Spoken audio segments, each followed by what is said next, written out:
체력이 떨어지는 경우도 있지만 큰 외상이나 이런 사고로 인해서 체력이 급격하게 저하되는 경우도 있잖아요. 또 수술 후에도 체력이 급격하게 저하되는 경우들이 많은데 이럴 때의 한방 관리법들 어떤 것들이 있을까요? 수술 후에는 보통 이제 환자분들께서 기운이 없다거나 손발에 너무 힘이 없어서 걷는 것조차 힘이 든다거나 아니면 또 시청자분처럼 너무 추위를 심하게 갑자기 타게 되는 경우도 있으시고요. 또 숨이 너무 차다, 어지럽다, 소화가 안 된다. 굉장히 여러 가지 증상들을 많이 호소를 하시는데요. 수술하고 나서 관리를 아주 잘 하시게 되면은 수술 전보다 훨씬 더 건강해질 수 있는 오히려 기회로 삼을 수가 있기 때문에 수술 후유증 극복을 위해서 약간 한방 치료를 받아보시면 훨씬 도움이 됩니다. 그래서 이제 수술 후에는 기운이 많이 떨어지고 뭐 갑자기 무력감을 느끼고 추위를 많이 타는 증상이 나타나는 거는 사실 그러니까 한방에서는 기허 증상으로 보거든요. 기허 증상이 나타날 때는 뭐 인삼이라든지 뭐 환기, 녹용 등의 보기제를 복용하는 그런 방법이 좋겠고요. 또 수술에 갑자기 어지럽다거나 얼굴이 굉장히 창백해 보인다거나 이런 증상이 나타나는 거는 몸에서 혈허 증상이 나타나서 이런 경우에는 숙지황이나 당기 등이 포함된 보혈제 치료를 하시면 도움이 많이 됩니다.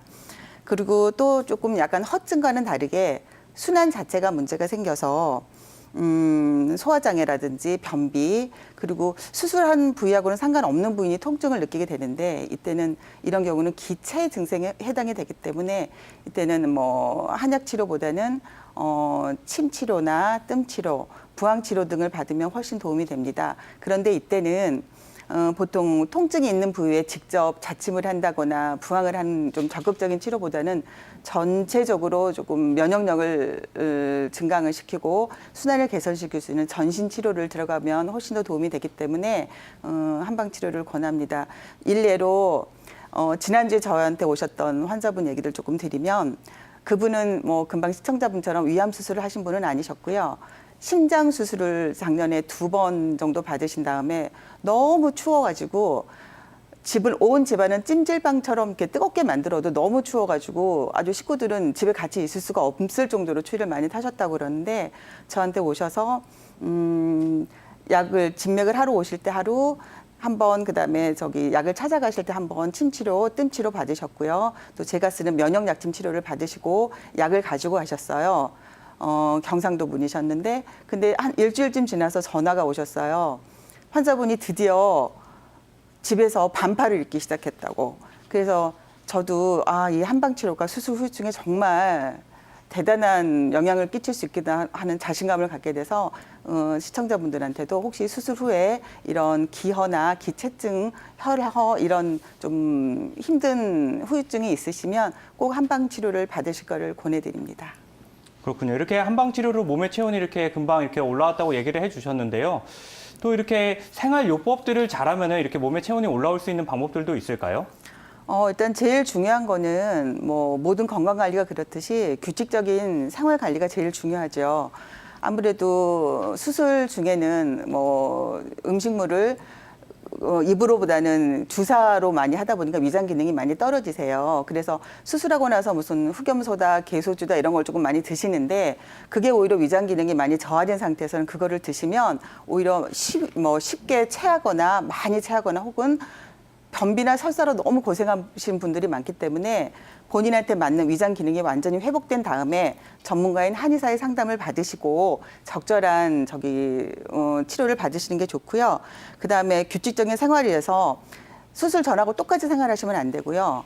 음식 식사는 수술 전보다는 조금 소식하시는 게 좋으시고 대신에 수면 시간이라든지 휴식은 훨씬 더 많은 시간을 투자를 하시는 게 좋고요. 그다음에 또 하나 중요한 게 수술하고 나서는 굉장히 환자분들이 우울증을 많이 느끼세요. 그거는 이제 세상으로부터 조금 도태됐다는 그런 느낌. 그다음에 괜히 자신을 옛날하고 비했을 때 많이 무력하다는 느낌 그런 것 때문에 우울증을 많이 호소를 하시는데요. 그러기 위해서는 우울증을 극복하기 위해서는 항우울제나 이런 처방을 받으시는 것보다는 그냥 하루에 한 20-30분씩 나가셔서 건강에 크게 해가 되지 않은 범위 안에서 햇빛을 쏘이면서 꼭 걷는 산책을 꼭 권해봅니다. 네. 안녕하세요, 시청장님. 네, 여보세요? 예, 예. 네. 지금도 현재 하지 불안 증후군 증상이 좀 심하십니까? 예, 밤이면 잠을 그래서 더 못 자는 것 같아요. 그 다리 때문에 네. 이게 좀 누워 있으면 그게 낭떠러지 떨어지는 것 같은 그런 기분, 다리가요. 네. 계속 그게 지속이 되니까 잠을 못 자요. 그러면 그런 증상이 있을 때 좀 다리를 움직여 준다거나 옆에서 좀 주물러 주시면 좀 증상이 호전이 좀 되시나요? 예, 좀 그런 게 남편부로 이렇게 자주 주물러 달라고는 해요. 아, 그러면 좀 증상이 호전이 되세요? 조금, 예. 네. 그러면 잠을 지금 수면제 복용을 하셨다 그러셨는데 수면제 복용하신 지 얼마나 되셨어요? 수면제 복용은 오래 됐어요. 오래되셨어요. 그러면 이 하지 불안 증후군 때문에 수면 장애가 오신 건 아니시네요. 아니, 그런 것 같아요. 제가 이렇게 볼 때 제가 무슨 뭐 걱정거리를 있다든가 그러지는 않거든요. 네. 근데 계속 그러니까. 그러면 수면제 복용을 언제부터 대강 하셨는지 기억하실 수 있으세요? 제가 그전엔 정신과를 다녔어요. 네네. 정신과 다녀갖고 그 약을 먹는데 그 별로 호전이 없어서. 아, 그럼 정신과에서 처방받으신 그 약이 우울증이나 뭐 그런 약이신가 아니면 그냥 수면제 처방만 받으신 건가요? 아니, 우울증 치료제죠. 아, 우울증 치료제. 혹시 그게 갱년기 이후로 혹시 그런 증상이 예, 나타나셨나? 예. 아, 갱년기 오시면서 이제 우울증 같이 오셔서 우울증 약이랑 수면제 처방을 받으신 거네요. 네, 제가 한 42살에 폐경이 됐어요. 아, 굉장히 일찍 되셨네요. 네, 그때서부터 호르몬제를 먹었는데 아, 호르몬제도 드신 거예요? 예, 예, 계속 들다가 네. 어느 시점에서 이제 너무 많이 오래 먹는다 그래서 네. 끊었었어요. 네네. 끊었더니 그때서부터 이제 잠이 안 오고 네. 이렇게 그런 증상들이 막 나타나더라고요. 그러면 갱년기 때부터 이 하지불안 증후군이라고 하는 그 잘 때 막 다리 감각이 이상하다거나 아프다거나 그런 증상이 같이 있으셨어요? 처음에는 없었죠. 네, 처음에는 아니고, 없었다가. 예, 예. 그게 하지불안 그거는 한 약 복용 끊기 전에 한 5년 전서부터 있었을 거예요. 근데 네. 그렇게 심하지 않아서 네. 그렇게 잠 못 자고 그렇게 심하게 그렇게는 안 했거든요. 네. 근데 지금 이제 그 끊고 나서는 막 심하게 이렇게 증상이 나타나더라고요. 아, 그러면 지금 그 기분 나쁘게 불편하신 게 하지 쪽에서만 이렇게 국한되세요? 아니면 뭐 팔이나 손이나 아니 뭐 그런 데는 아니에요. 다리만 그러세요? 예, 예. 그러면 지금까지 이 치료는 수면제 처방 말고 다른 처방을 받아보시지는 않으셨나요? 치료를 어떻게 하셨는지 하지불안 증후군에 대해서. 저기 신경과를 다녔어요. 아, 예. 신경과를 다녀가지고 이렇게 왔더니 그게 파킨슨 약이라고 그래요. 네. 약이. 근데 네. 조금 한 달 정도 먹었을 때는 괜찮더라고요. 네네. 근데 계속 먹으니까 뭐 또 별로 호전이 없어요. 네. 그래서 아예 안 먹어버렸어요. 그리고 파킨슨 약이라고 해갖고 별로 기분이 별로 안 좋아갖고. 네, 파킨슨 약. 네. 네. 그거 원래 먹어요? 이제 원래가? 양방에서는 네. 하지불안 증후군에 제일 먼저 생각하는 게 바로 그 도파민 부족이라 그래서 그 파킨슨 병에 쓰는 그 약을 처방을 하세요. 근데 보통 그 처방을 하면은 바로 좀 효과가 있는데 그거가 대해서 좀 찝찝하시니까 안 드시는 거네요, 지금은. 아니요, 거의 한 달 정도는 괜찮았어요. 근데 그 다음에도 또 이제 또 증상이 별로 호전이 안 되니까. 예. 네, 알겠습니다. 그럼 혹시 낮잠 많이 주무세요? 낮잠을 아예 안 자요. 저는 아예 안 주무세요? 밤에 앉아서 불안해서. 예. 불안해서. 예. 아, 그러면 혹시 낮에 자리에 의자에 오래 앉아 있거나 여행 가실 때 좀 버스를 오래 탄다거나 그럴 때 통증이 있으세요? 아니, 낮에는 없어요. 뭐 여행 갈 때 전혀 불편함이 없으세요? 오래 의자에 앉아 계셔도? 그런 건 전혀 없고 걷는데 밤에만? 그런 데는 불편하고 그런 건 하나도 없는데 네네. 밤에만 그래요. 밤에만 그러세요? 누워 있다 뭐 나이간에 한방 치료 받아보신 적은? 한방은 한 번도 안 해봤어요. 한 번도 안 해보셨어요? 네. 아, 그러면 한방을 안 해보셨으면 여지가 좀 있으신데요. 네. 일단 양방에서는 보통 이 하지불안 증후군 아까 말씀하셨던 그 도파민 부족으로 보시고 그 파킨슨 병에 쓰는 그 약을 처방을 하세요. 또는 뭐 철분이 부족하다거나 뭐 비타민이 부족하다거나 그래서 약간 그런 처방을 쓰시기도 하시거든요. 예, 예. 그리고 이제 또 뭐 드셔보셨지만 뭐 잠이 안 오면 수면제 처방을 하시는데 아시겠지만 수면제를 장복하시게 되다 보면 이게 분명히 습관성이 생기고 점점 의존성도 생기는데도 오히려 잠은 더 못 주무시고 좀 그런 부작용이 많이 있으니까 네. 일단 수면제 복용은 점차 줄여보시고요. 네. 이제 제가 이제 한방적으로 얘기를 해드리면 한방에서는 음혈이라고 하는 물의 성분이 있고요.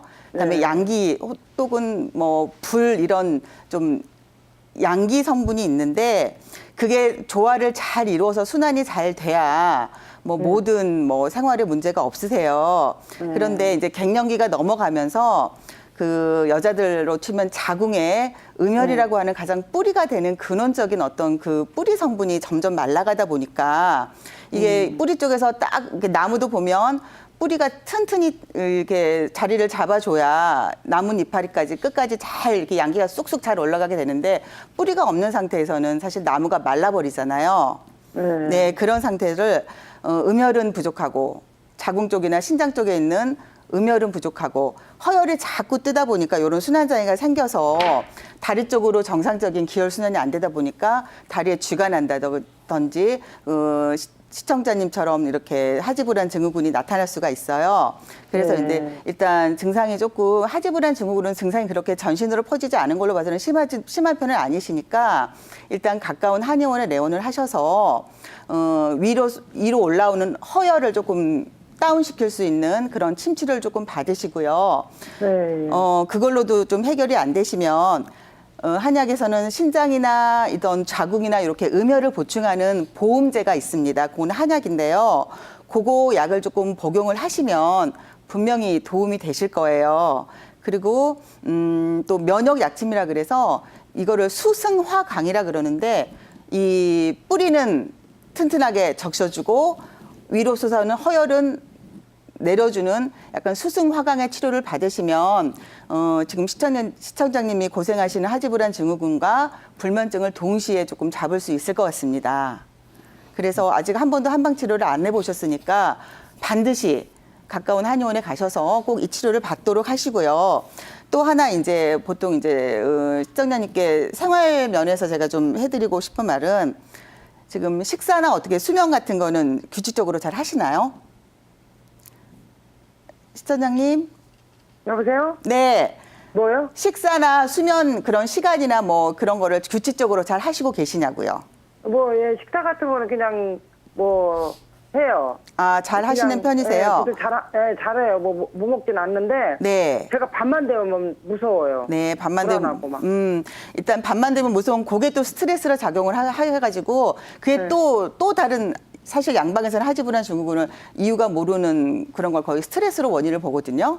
그래서 이게 또 이 증상이 또 다른 스트레스로 작용을 해서 밤만 되면 무서운 뭐 그런 것 때문에 더 잠을 못 이루시니까 일단 내 병은 별거 아니다. 내가 갱년기 때 관리를 잘했으면 이렇게까지 안 됐을 텐데 그때 관리를 잘못한 게 지금 이런 증상으로 나오시니까 지금부터라도 한방치료 잘 받으시면 충분히 치료 가능하십니다. 그래서 그거를 한의사님을 믿으시고 가까운 꼭 한의원에 내원을 하셔가지고 아까 말한 보험, 청혈 이런 치료를 꼭 받으시도록 하시고요. 커피 좋아하세요? 커피는 그냥 하루에 한 잔씩 정도 먹어요. 이게 이 병에는 카페인이 들어있는 음식이 별로 안 좋기 때문에 커피를 안 드셔도 크게 일상생활에 지장이 없으시면 커피는 조금 자제하셨으면 좋겠고 술은 드시나요? 술도 어쩌다 한 번씩 먹어요. 아, 일단 술이나 알코올, 카페인 이런 게 별로 시청자님 질환에는 도움이 안 되시니까 조금 줄였으면 좋겠고요. 운동은 가볍게 너무 심한 운동 하지 마시고 꼭 가벼운 운동이나 산책 같은 거 꼭 매일매일 하시고요. 반신욕이 참 좋아요. 예, 반신욕이. 조격을 해요, 조격. 네, 반신욕이 아주 좋으니까 반신욕 꼭 하시고 대신 사우나 가서 막 온몸을 뜨겁게 달구는 그런 사우나라는 한증막 같은 데 다니지 마세요. 그거는 절대 저는 도움이 못 안 되세요. 들어가요.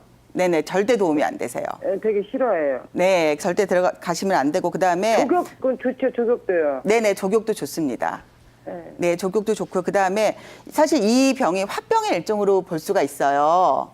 그래서 네, 시청자님은 좀 그럴 전혀 내가 뭐 스트레스 받을 일 없다고 하시지만 또 이 병 자체가 또 스트레스로 지금 해당이 되기 때문에 제가 아까도 말씀드린 이거 별거 아니다. 이거 고칠 수 있다. 그런 편안한 마음으로 조금 스트레스 관리를 조금 하시는 게 좋으실 것 같아요. 그리고 운동은 가벼운 산책이라든지 혹시 가능하시면 요가나 명상 같이 조금 이렇게 화를 이렇게 다운시킬 수 있는 그런 운동을 조금 같이 해보셨으면 좋지 않을까 싶습니다.